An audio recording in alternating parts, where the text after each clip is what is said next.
Hello, everyone. Thank you so much to have me here today. I guess I'm the only one who won't be talking about artificial intelligence. Whether that's good or bad, you'll tell me afterwards. The only reference that I have is that I used it for some of the pictures and visuals that I created for my presentation. Before I jump into my presentation, I'll just tell you a little bit of background on how I got to Lego Serious Play as a method and why I got excited and why I'm standing here in front of you today. The first time I came across the method was in 2018. I was invited to a workshop on the topic of innovation. It was a one-day workshop, 20 people from across the globe. And at the end of the day, I got really excited. So I read some additional information about the method. And then in 2019, I took the training to become a certified facilitator of Lego Serious Play. And I was really lucky because I was trained by Robert Rasmussen, who is the founder and inventor of the method himself, which was really super excited. Now, during the next 20 minutes or so, I'll take you through the basics and tell you what is Lego Serious Play and also what it isn't. I've also prepared a small exercise for you so that you can experience yourself how the method works. And I'll touch very briefly on the science around Lego Serious Play. And then at the end, I have prepared several case studies on how this has been applied in real life to hopefully get you excited and raise your curiosity. Now, what is Lego Serious Play? Simply said, it's a facilitated meeting, communication, and problem-solving method. In a proper Lego Serious Play workshop, a certified facilitator will take the audience through a series of questions. It usually takes between 1 hour, 1 day, sometimes can also take 2 days. The maximum size of a group is 12 people. In cases where we have more people, we break them up and we use co-facilitators. But then during the workshop, as the participants are being asked questions, they build models, they share their stories about those models, and then they reflect upon it together. And that really unlocks the creativity and a lot of ideas. As I said, enough talking for now on my side. What I want you to do now is to get your hand on the bricks. Now, you should all have a little bag in front of you with the 6 bricks that you can see up on the screen here. If you don't have one, just look around. There's plenty of them.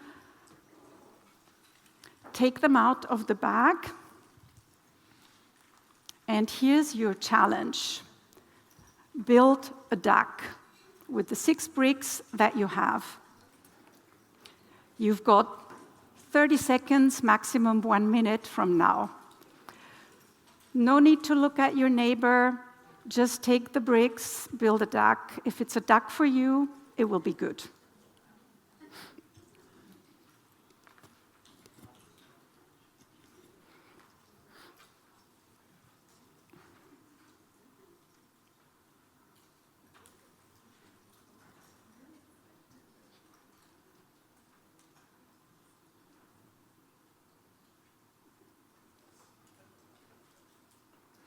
Okay, I already see lots of finished ducks.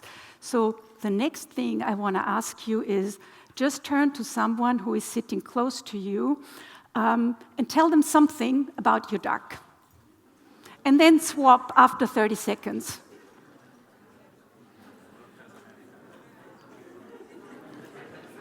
Tell them something about your duck.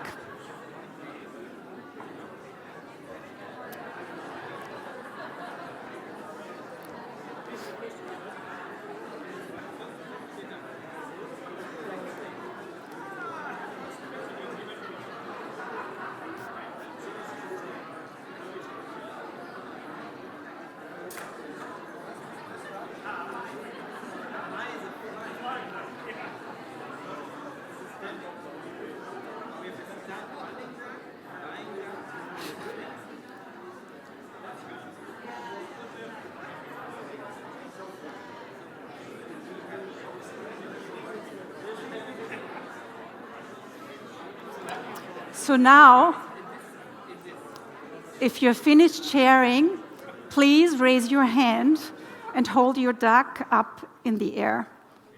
And then look around at all the ducks around you. Have a close look at them. What do you notice?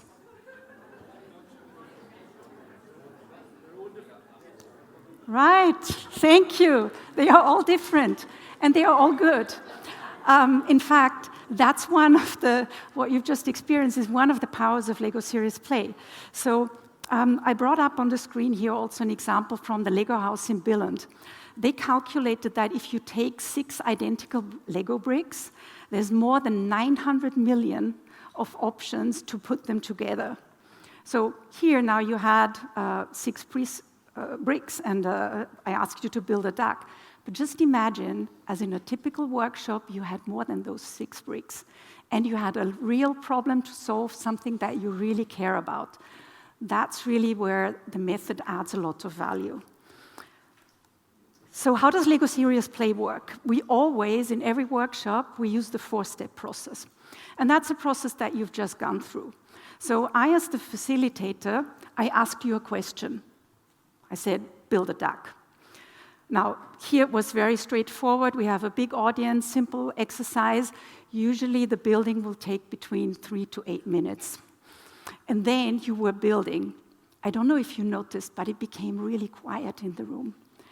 And in the Lego etiquette, we refer to building time as quiet time, because that's the time where people have time to reflect and to think and to put their thoughts into the model that they are building. And that also helps the shyer people, those who would usually not speak up, to later on talk about the model that they've built. And then you share. That's what you did. You turned to someone sitting around and you shared something about your duck. And it became really loud, and it became really engaged. So usually the sharing is one after the other, and everyone listens to every story, but I think you get the point. And then we reflect together as a group once everyone has shared their story. That's what we did. We reflected, and we saw that they're all different. So it seems pretty straightforward, simple. But there's also 7 application techniques. We call them ATs. As you can see from the illustration, they go from fairly simple individual models, which is what you just did. You built an individual model of a duck, to collaborative and reflective, which becomes quite complex. Those individual models, they can be put together in a landscape. Sometimes they are being broken up if you're trying to build a common vision for a team, and then they are being put together to form one shared model. We can build connections between those models, and then we can play different scenarios. Or we can use them to develop simple guiding principles, and much more. I'll also dive a little bit into the science of Lego Serious Play, but I'll keep that short because I want to spend the rest of the presentation sharing some real-life examples. But what happens when you engage in Lego Serious Play is your prefrontal cortex, that's responsible for our complex thinking, for planning, and for problem solving, gets a workout. And that helps the participant to focus, to make decisions, and also to innovate. In addition, as you start building and put your hands on the bricks, that strengthens our neural networks. And I often see that in a workshop when participants are just challenged with the question, and they're sitting there not really knowing what to do. I'll just tell them, if you don't know what to build, just start building. And it always works. As soon as they put the hand on the bricks and start building, suddenly the story emerges because and stimulates their creative and analytical thinking. In addition, Lego Serious Play also stimulates our limbic system, which is responsible for our feelings and our emotions. So as you build a model, you actually put your feelings and your thoughts into it, especially if it's a topic that you care about. And that really causes a deeper connections and understanding of the topic that you're working about. So to summarize, it's really this combination of cognitive and emotional processes that make Lego Serious Play such a powerful method. I could talk about the science for the rest of my slot, but I guess then I would probably lose you. So I just want to share a few examples on how this has been applied in real life. The first example I want to share with you is about a program that we designed in partnership with the heads of several oncology clinics. The background situation here was that we'd seen from clinical data that a significant amount of proportion of patients had dropped off treatment within the first month after treatment initiation. Now, as a medicine company, you can only make assumptions on why this is happening, and you don't really know what to do about it. So it was interesting in the workshop.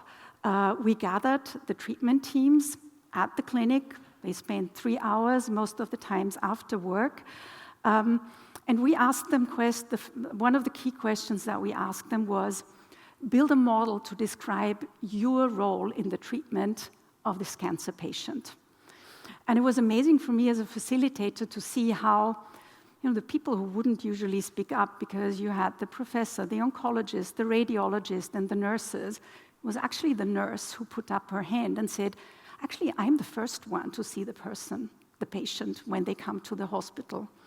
And then she used her model to describe what was her role. And from there, the conversation just went very naturally on as the patient was put through the system, which was a great learning for me as well. In the second part of that workshop, we also asked the participant to build a model to describe a potential solution to improve the patient outcomes. So as they built the models, shared their stories, we asked them to put them on an impact effort matrix. So would the impact of implementing this solution, would it be big or would it be rather small? And would the effort of implementing this, would it be easy to do or would it be hard to do? And then the group discussed among themselves on where to place those models on the impact effort matrix. And in the end, they decided on 1 or 2 solutions that they were going to implement. So in total, we ran this program in 12 clinics over 1 year. And the interesting thing that we saw is that really in the participating hospitals, the drug discontinuation decreased by more than 50%. And actually, since then, 2 of the clinics have asked for a repeat workshop, and 2 have already been conducted. Another completely different example is building a business model. So if you are in a situation where you have an organization, you have a team, you need to adapt how you operate, this workshop design is really well suited for a kickoff, where people need to start to organize their thinking. It's built on a model designed by a researcher called Alexander Osterwalder and his associates, and has been tested in 45 countries of the world. But as participants go through this workshop, they build models based on the main quadrants of this thing that we call the business model canvas.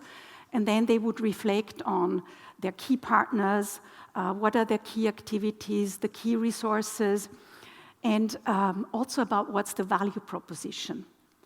What is our value proposition? And then next, you think about who are your customers, your customer segments. Do they understand the value proposition?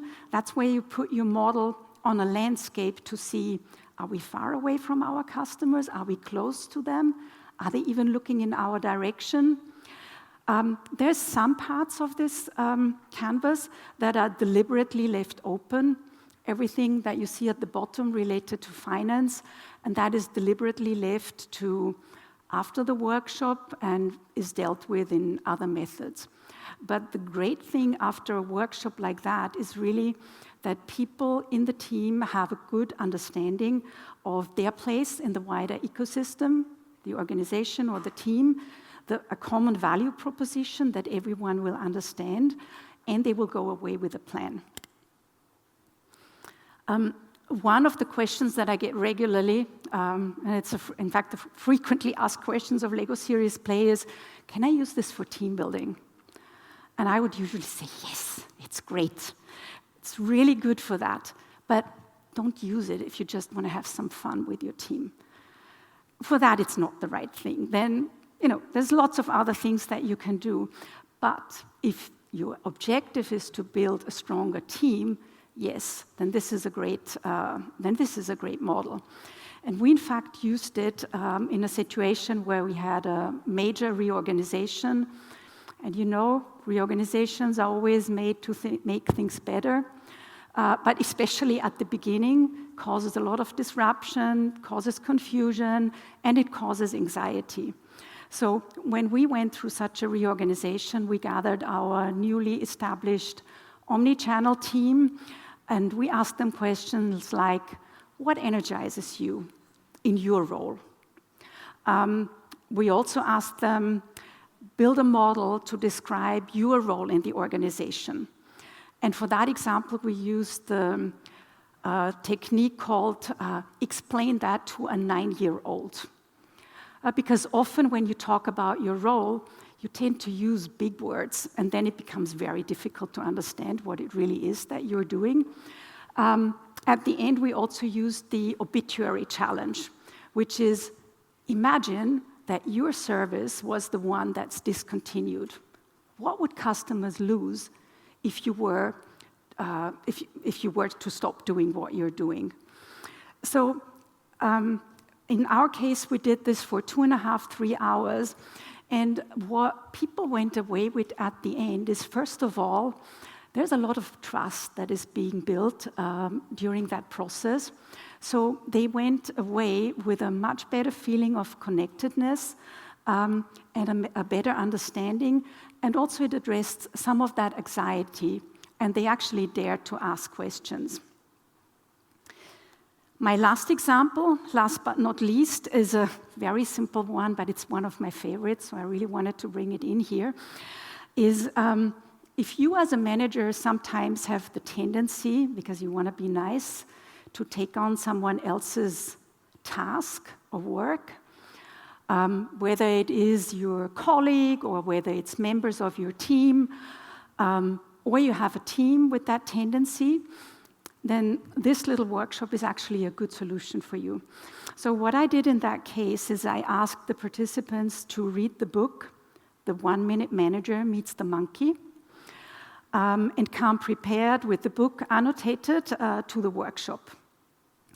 Ken Blanchard, he uses the story of a manager who goes across the corridor and then he meets all these people and then they drop all the problems and they cling like monkeys to his back. So at the end, when he gets back to his office, he has all these monkeys to deal with, but he doesn't get to do his own job.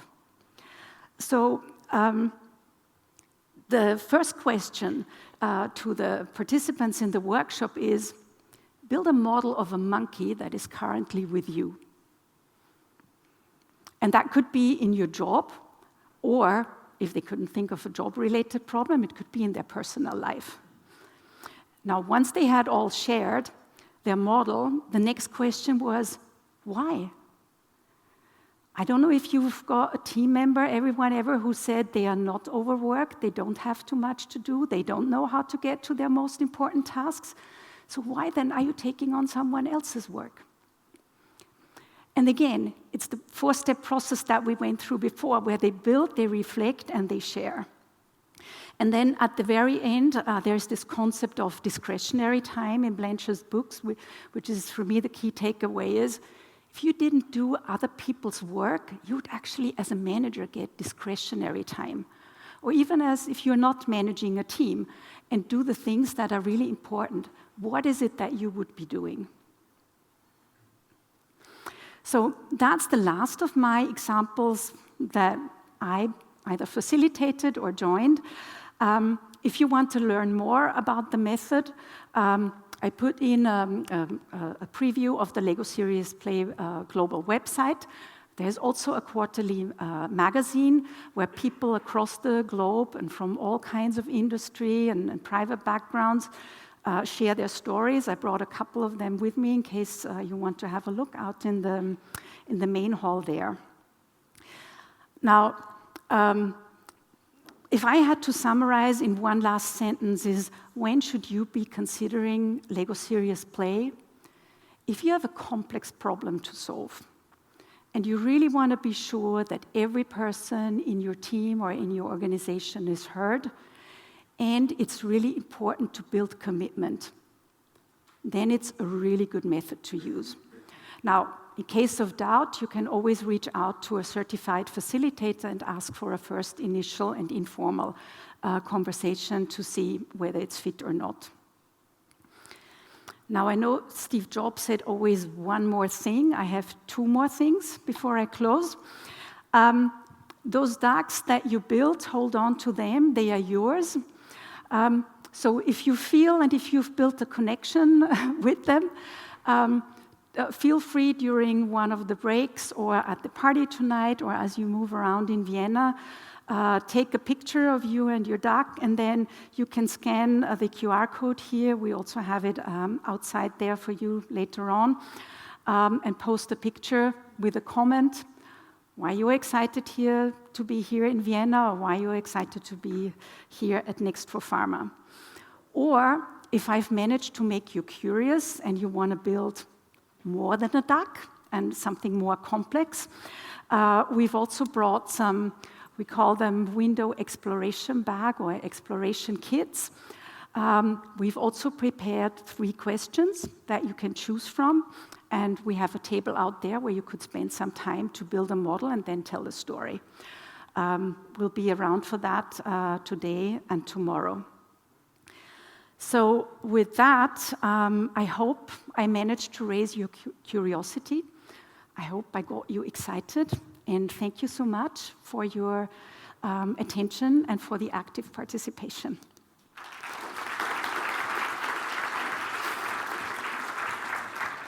I think we have a minute or two for questions, or?